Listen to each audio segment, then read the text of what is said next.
Hallo. Dank u voor het komen en voor hier te blijven staan in de car. We are Extinction Rebellion. If the earth was a bank, it was already been saved.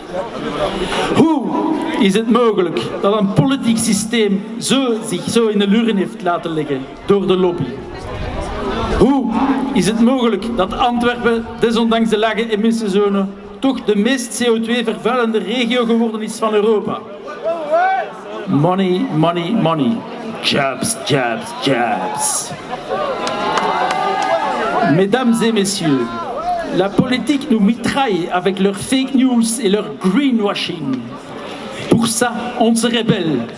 Parce que rien faire, c'est trop politique. Les gouvernements ont échoué à nous protéger malgré les solutions connues et préconisées. Il est donc de notre devoir d'agir au plus vite possible. Dans notre mouvement, il y a toutes sortes de gens, des étudiants autant que des personnes adultes.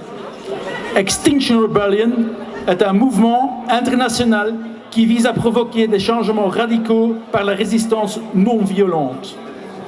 We are rebels against extinction. Quel est notre plan?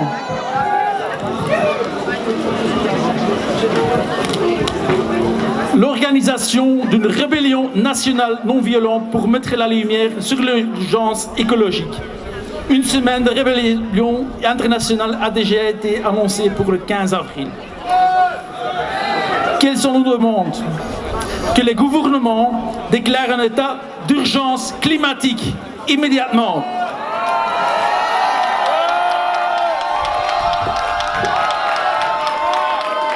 Zodat de overheden de klimaatnoodtoestand uitroept.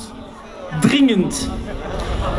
Tweede punt. Belgium must go carbon zero by 2025 at last. België klimaatneutraal tegen 2025. Dringend. We declare a rebellion. Join us.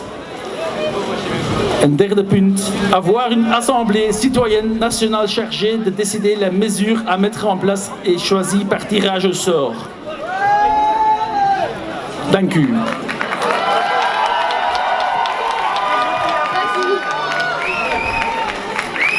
Ce mouvement de rébellion est une nécessité.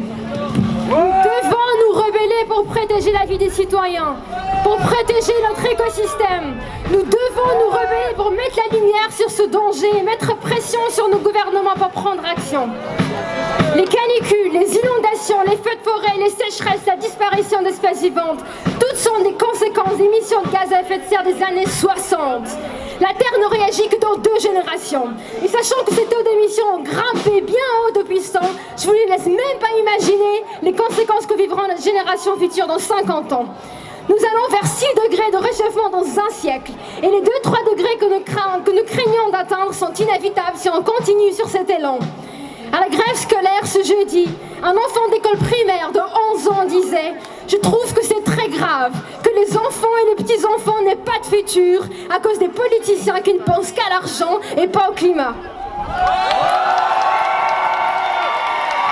Et je trouve que c'est très grave aussi. Il a mis le doigt sur une réalité dont je vous donne les chiffres. 1000 milliards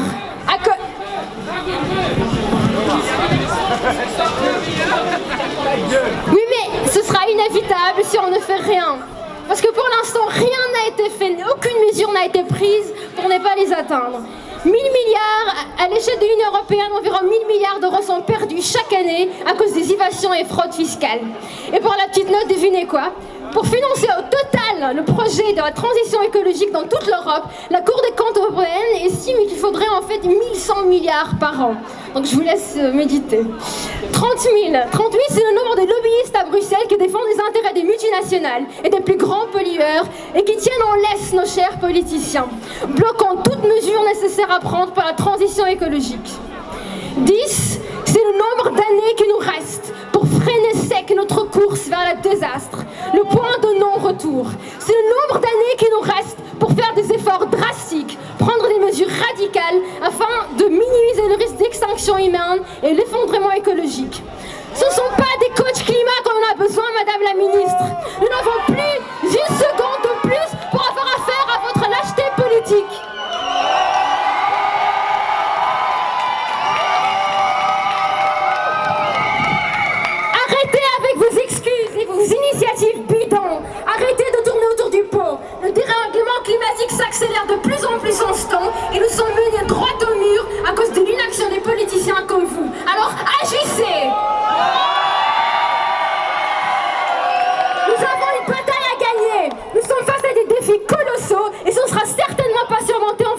pas. Et des solutions existent. Nous avons toutes les technologies, le savoir et les ressources financières nécessaires. Mais pour lutter contre l'effondrement écologique, la seule chose qui nous manque, c'est l'audace politique. C'est la volonté qui nous manque.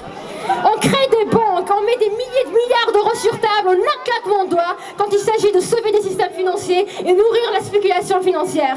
On crée des pavés épais de droits civils pour protéger des entreprises. Mais que faisons-nous pour l'avenir de nos enfants ?